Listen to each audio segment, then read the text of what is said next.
I'm just going to do a quick video today talking you through the process of getting an autism or an ADHD diagnosis in the UK, currently using your right to choose through the NHS. I did this myself after seeing a video on TikTok a couple of years ago. So I've had a few people ask me how you do it, and I'm just going to make this quick video just in case there's anybody out there that this might help. Okay, so the NHS Right to Choose is partnered with Psychiatry-UK, which is a company run in the UK online, and they provide free adult ADHD and autism assessments. You usually get a video call and they assess you over sometimes one, maybe two different appointments, but this is the process you need to go through. If you go to their website, which is Psychiatry-UK.com, then you can go to their Right to Choose page, which you'll find under their NHS link. The first thing you need to do is make an appointment to see your GP. So my doctor's, it took me 6 weeks to get my appointment. So that's why I'm saying it's the first thing to do, because it might take a long time. So you need to make an appointment to see your GP. You need to ask them if they agree for you to have an assessment. They'll probably ask you a few questions. Hopefully you'll have a good GP that knows a little bit about autism or ADHD. I know some people have had problems either convincing their doctor that they need an assessment, or convincing their doctor that they actually have autism or ADHD. Or in fact, I've heard of a couple of people whose GPs have refused to refer them. In that case, I think you just got to be persistent. I mean, it's your right to choose. It's there in the title. So it's a bit odd. So anyway, make your appointment. If they agree that you need to be assessed, you can ask them to refer you to Psychiatry-UK under your right to choose legislation. Okay, so this is legal. I don't understand how they can refuse to do it.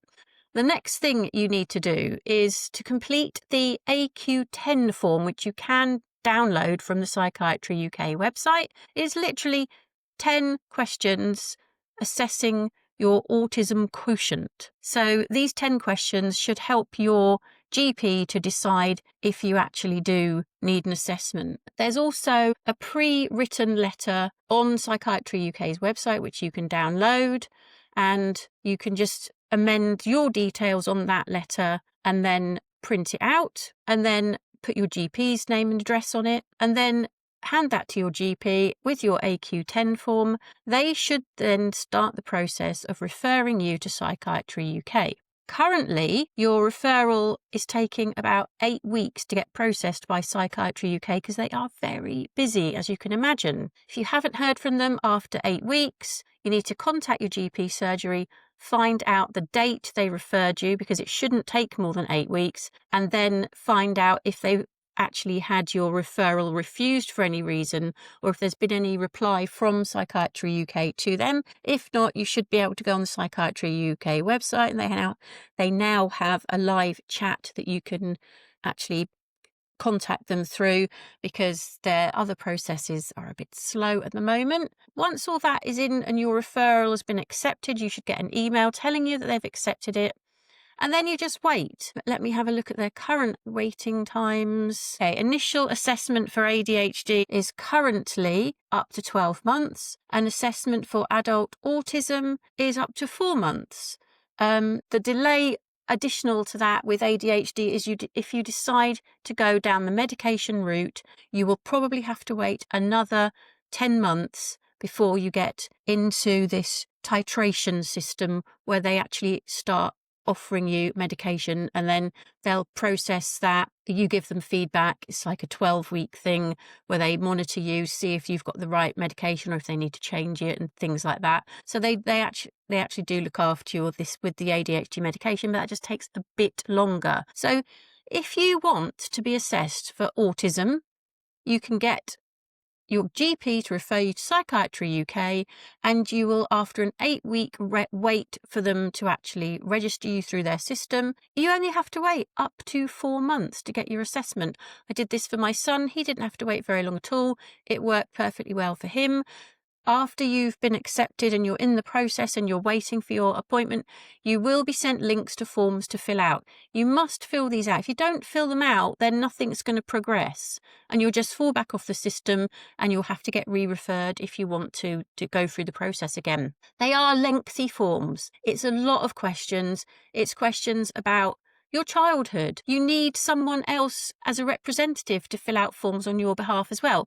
So they recommend your parents, but obviously if your parents are getting old like mine, then someone that's known you for a long time, preferably since childhood, should be able to fill this out for you. If it's an ADHD form and you don't have anyone that's known you since, I think it was the age of 12, they had to know you since you were at least 12 to be able to fill out that form. There is another form that you can fill out and then basically write on your own behalf what you believe is what you were like as a child. Seems a bit odd when you're like in your 50s like me and they want to know what your mum says, but okay. These forms need filling out and try and be as detailed as you can. Don't rush it. Think about it. If you're not sure, ask relatives, friends that have known you for a long time. Get their opinion. If you're not sure on a certain question or a certain answer, just see what other people think about you as well. But most of the time you can just answer this off the top of your head, what you think is the most relevant answer to you.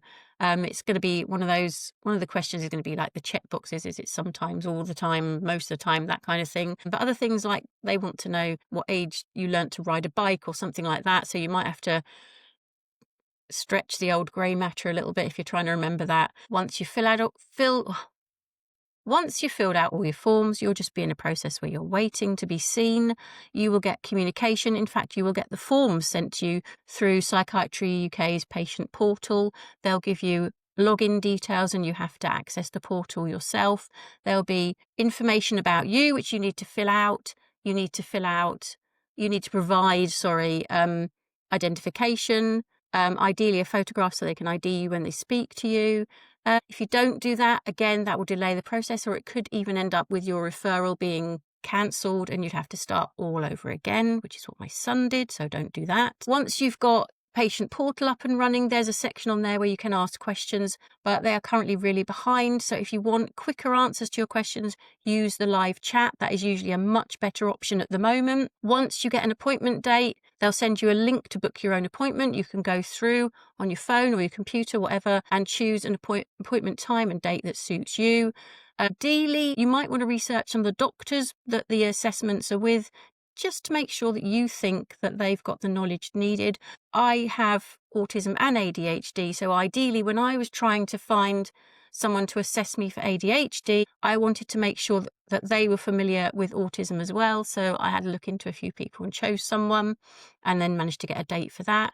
Once this is all in place, the day of the appointment, it will be a Teams call with your psychiatrist. My appointments were just with a psychiatrist. When my son had his appointment, there was a psychiatrist and a nurse on the call. So I'm not entirely sure what will happen for you specifically, but you will get assessed. The calls are usually scheduled to last 50 minutes to an hour. Mine actually overrun. I did an hour and 20 minutes in the end. As I say, sometimes they might need to consult with colleagues afterwards or have another call with you or ask you more questions, make further appointments. But mine was done in one call, and I think my son's and my husband's and my daughter's were all done in one call that may slightly have overrun a little bit. But anyway, that's the process. I hope that helps. If anybody's got any questions, I'll try and put the links below if anybody wants to have a look for themselves. But yeah, let me know if you've got any questions. This is what I did. It worked for me. I did this for my husband's ADHD. I did it for my daughter's ADHD. And I've done it for my son's autism. So yeah, it does work. And although you have a little wait, it's nowhere near as long as the NHS waiting list. My son was very stubborn and decided that he wanted to stay on the NHS waiting list because he's already been on it for a few years now. He wanted to stay on the NHS waiting list for his ADHD or ADHD assessment, shall we say. He's still on it. He's still waiting. If he'd done the autism and the ADHD referrals at the same time, it would have all been sorted by now. But bless him, he's still on the NHS waiting list. Some of the NHS waiting lists are currently in double figures. One woman was told she'd be seen in 18 years. I mean, it's just ludicrous, isn't it? Anyway, thanks for listening. I hope you've learned something. I hope it was helpful. Anyway, Thanks very much and goodbye.